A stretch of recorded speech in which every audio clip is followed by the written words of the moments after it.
So good. I'm going to offer it up this morning. Who wants to go first to talk about finding hope in chaos? We'll go alphabetically. So we'll start with Chad. Because either which way, Tay lost on first name and last name.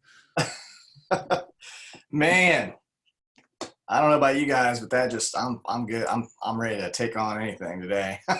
I'm fired up, so fired up. So whenever I'm taking notes, my iPad here, I just kind of go through and then I start highlighting stuff and some key points. And so a couple things I wrote down was the first thing is that whether like it or not, every single one of us is a carrier. And I just kind of realized this. We're carrying and spreading something.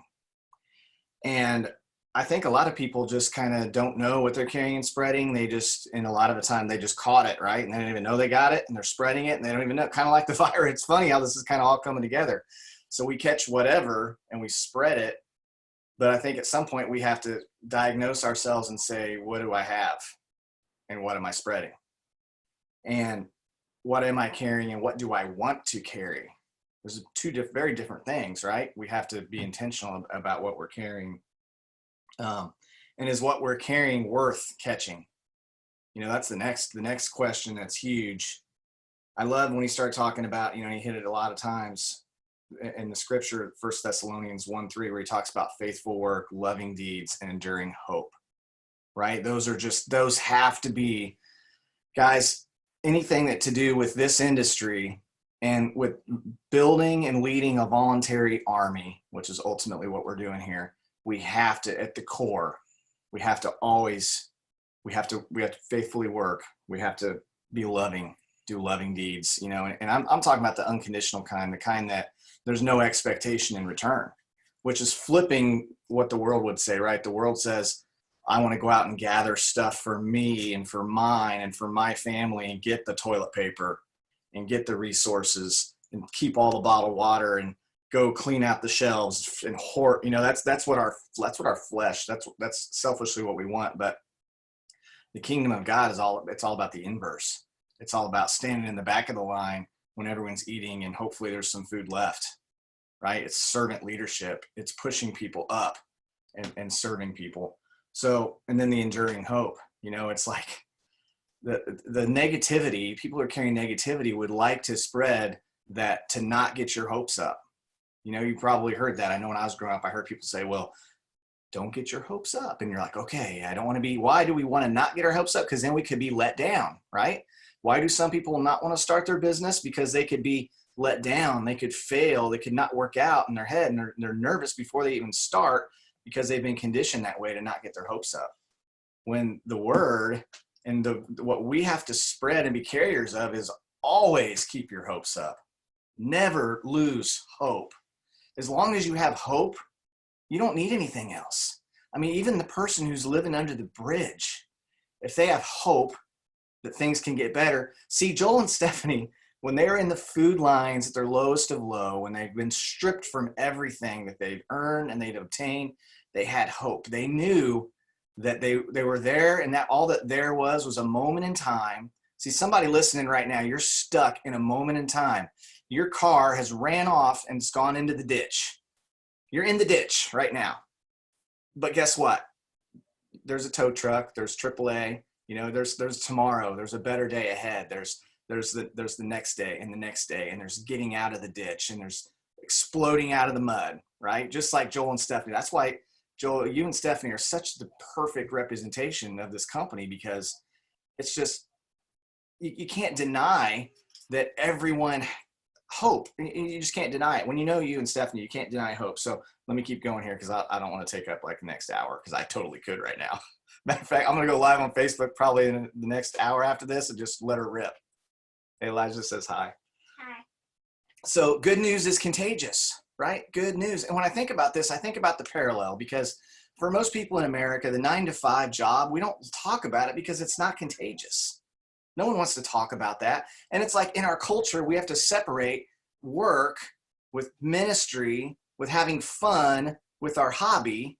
very few people get to do their work, which is their hobby, right? Or their work, which is their fun, or their work, which is their ministry. And so a lot of us think we have to go to work and then get off work, be done with that piece to start having fun, or to be done with that to go to our evening, Bible study or ministry or whatever. And here in this company, in this industry, we get to do all of it at the same time. That's why people look at us like deer in headlights when they're like, you're always working, and you're just like, no, I'm always just spreading hope and love all the time, because I know I can help them, and I can help them, and I see where they're at, and I know things they don't know yet. And I just want everyone to know what I know so that everybody can feel how I feel, right? That's at the core of all this. The residual income. The first day I learned about residual income, I was like, who in their right mind would not have residual income in their life? If I can work and get paid now, or I can work and get paid now, and then over and over and over, why in the world would I ever again just work to get paid one time? Like, it just didn't make sense. And have the family. As soon as someone joins and you join a team, you get life coaches. You get to hang out with people like Tay and Joel, people that have hope all the time. Last night on the itworksfromhome.com, I remember Melody McFarland was on there, and we call her Mama Bear, right? And that woman, man, she is just, you just can't hang out with her and not feel good, right? That you just can't. She's just always smiling and happy, and she's Mama Bear, right? She just hang out with her. I watched her last night, and I was just like, listening to her and Pam talk, and I was just like, oh my gosh, anybody that knows Mel, like, there's no one in the world that doesn't like her.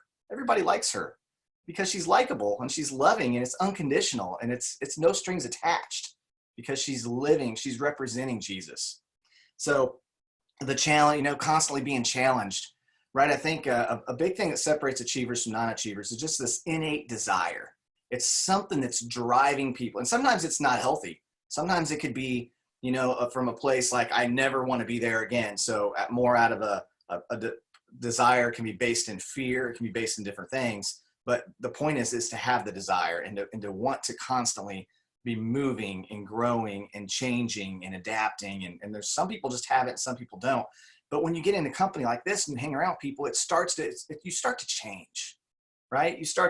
You might have been like, I was what I would call a perfectionist procrastinator back in the day. And so basically I was lazy a lot. I was like, I'm not going to do that because I can't do it perfectly, so I'm not going to start doing it. And that's where I was for many years. And I run into people all the time just like that. And I'm like, hey, I used to be you. I can help you change. I can help you be the better version of yourself. And that is part of this, the growth, the potential, right? To earn more, do more, and be more. That is all here. So 2 more points.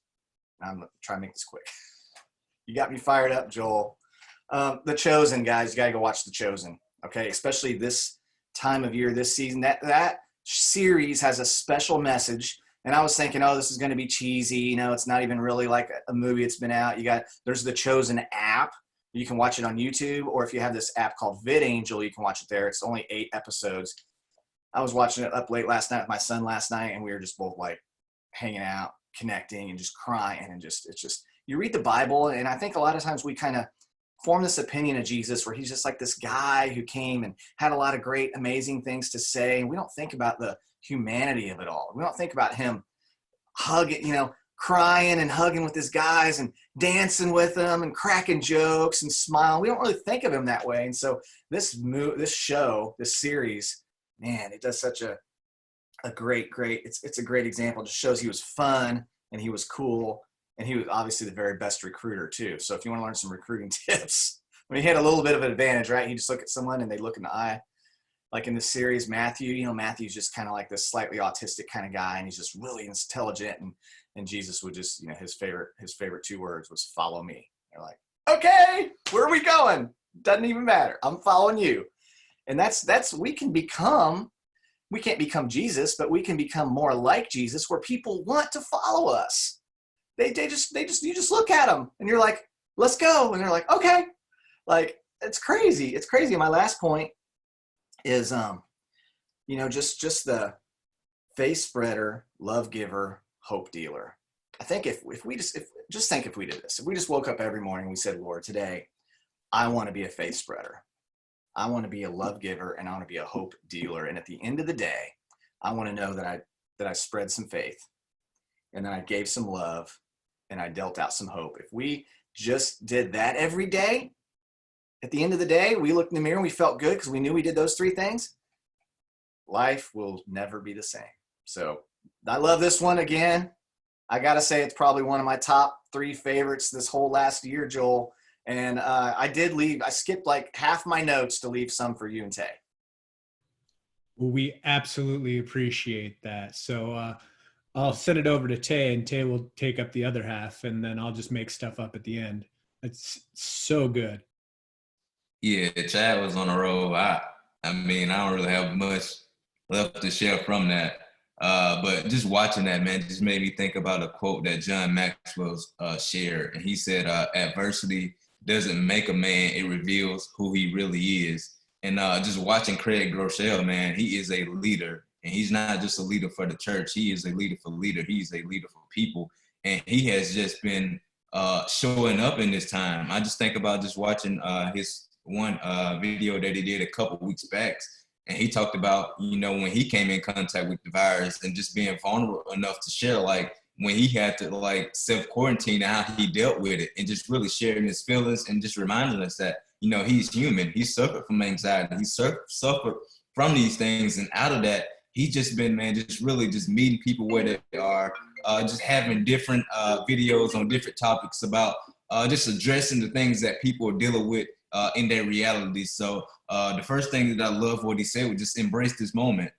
You really have to just, like I said, let your light shine. I just think about, and it just keep playing in my head, Joel, he just said this numerous times, like we prayed for this. Like this is what we prayed for. When Mark said, like, we're gonna go on a run that we never went on before, like he didn't put conditions on it. He didn't know that there was gonna be this global pandemic that was gonna, for me, be the jump start of that. Because people are primed for the opportunity that we have. You think about Zoom. We've been doing Zoom for years, and now you have people making memes of Zooms. Like you have people showing like old pictures of the Brady Bunch and saying like, now we're back to these times. Like take advantage of that. Have fun with it at the same time. Like the people that you wanted to reach out to before, the professional people, the people who have these high jobs and these places that you probably didn't think needed this opportunity. Now's the time that like have a Zoom opportunity. Like people are so entrenched with the fact that you can work from home, and just let them know, like, you don't have to be out front and be like, we've been doing this forever. Be like, do you mind jumping on the Zoom to hear about this opportunity? Like use this to take advantage of the opportunity that we have, knowing like we've been primed for this moment. Like just think about how innovative our company has been just with the hand sanitizer. Like who thinks to do things like this, not so we can just boost our sales, but just it's a solution to a need that people have. Like we have the solution. So for us, like we have to be that solution for other people. It's like, cause me, like he said, it's not the virus itself that people are scared of or people are having a problem with. It's the fear of it. So for me, I'm thinking like there's always going to be fear. And what I think about this, I was listening to an old sermon, and it was something I just been trying to listen to, like how did people respond in the past to global things that impacted the economy. And I was listening to Dr. Miles Monroe, and he talked about when the big hurricane really affected the Bahamas, and really just when Ford was almost, our economy crashed the last time. And he said, he was talking about hurricanes. And he said, the thing about hurricanes that I really love is they're always moving. And for me, the thing I love about this virus is it's moving. So that means it isn't coming to stay, it's coming to pass. So I think you have to understand, like, there's another side to this. We're gonna recover from this. But for me, I don't want to come out of this saying that we're overcomers. I want to come out of this saying that we're healed. People don't have to go back to jobs that they hate. People don't have to continue to settle for less than what they believe they're worth. And we have the solution for that. We have the products for that. And I truly believe right now is the time for you to really just put your work hat on and just go to work. Because I said this coming out of Costa Rica when Mark said, like, we're going to go on this run like we've never been on before. And for me, like I believe that within my heart, because me, I just looked and I was like, the time is right. The opportunity is right. Our products is right. And our leadership is right. We have been primed for this moment. So for us, we have to take advantage of that. And we have to understand, like, when this thing passed, people are still going to have the fear of, like, what do I do next? How do I pay this bill? How do I pay this mortgage? How do I put my kids back into daycare? How do I do these things? So we just have to go out and just be the solution. And the last thing that I share is, he said, is what you're carrying worth catching? And I love that. And for me, just to use Joe and Stephanie, example of when they were standing in the food lines and in the food bank. What I love about their story is, they can't tell their story without including the food bank. So for you have to be that food bank for somebody else. You have to be that line that they can come and stand in every single day, not knowing that, they're going to become these super amazing, successful people that can tell a story that points back to when they had this revelation standard in your food line. You don't know what's going to come out of that. So you have to be a place that people can show up to every day when they're at their lowest points, and you have to continue to provide for them in those moments, not knowing what's going to come out of that. Like, they didn't know they was going to have a black diamond who was going to open up this school in Africa and just continue to provide more opportunities than they ever could think of, because they decided to act on something out of faith and just continue to be there for people who are at their lowest moments. So you have to be there for other people. You have to be willing to just put yourself out there and just continue to show up every day and just be a voice to people who need your help at that time. So whatever you're doing, I just ask you guys to be vocal about the company, be vocal about the products we have, be vocal about the foundation and the belief that we have in this company, and just be vocal about what your goals and your dreams are. I think you have to be vocal about that, because I think when we come out of this, people are still going to have goals and dreams, and they're still going to want to do the things that they thought they wanted to do in the past. The only difference is they no longer have that job that they think can provide those things for them. You have something that can help provide that for them. You have the solution for them. So just go out and be a solution for people, and just go out and be vocal about the opportunity that we have our hands on, and just be vocal about, everything that we have our hands on. I think if you do that, people will be drawn to what you're having. And I think a lot of people will just continue to show up because they saw you in the moments when they were at their lowest, and you provided hope to them, and you provided faith in ways that they probably wouldn't get anywhere else. So just go out and, like you said, just be hope dealers, man. And I hope this bless you. And I hope, I know Joel has much more to offer to us. Awesome, Tay. Thanks. I love this. I'm with Chad. This is up there in top 5 for the whole year so far. And I really love the explanation of things being contagious. The only thing that's more contagious at this current point in time than this massive virus that spreads uncontrollably is fear. And fear is actually outpacing it probably 10,000 to 1. But on the reverse side of that, hope, faith, and love spread even more so, and even with more power, because it will overcome the fear. So that's what you want to know is, what are you carrying? Is your faith, hope, and love that you're carrying contagious, or is it fear? When you're going to share something on your social media, is it going to create and cause more fear, or is it going to cause people to have faith, love, and hope?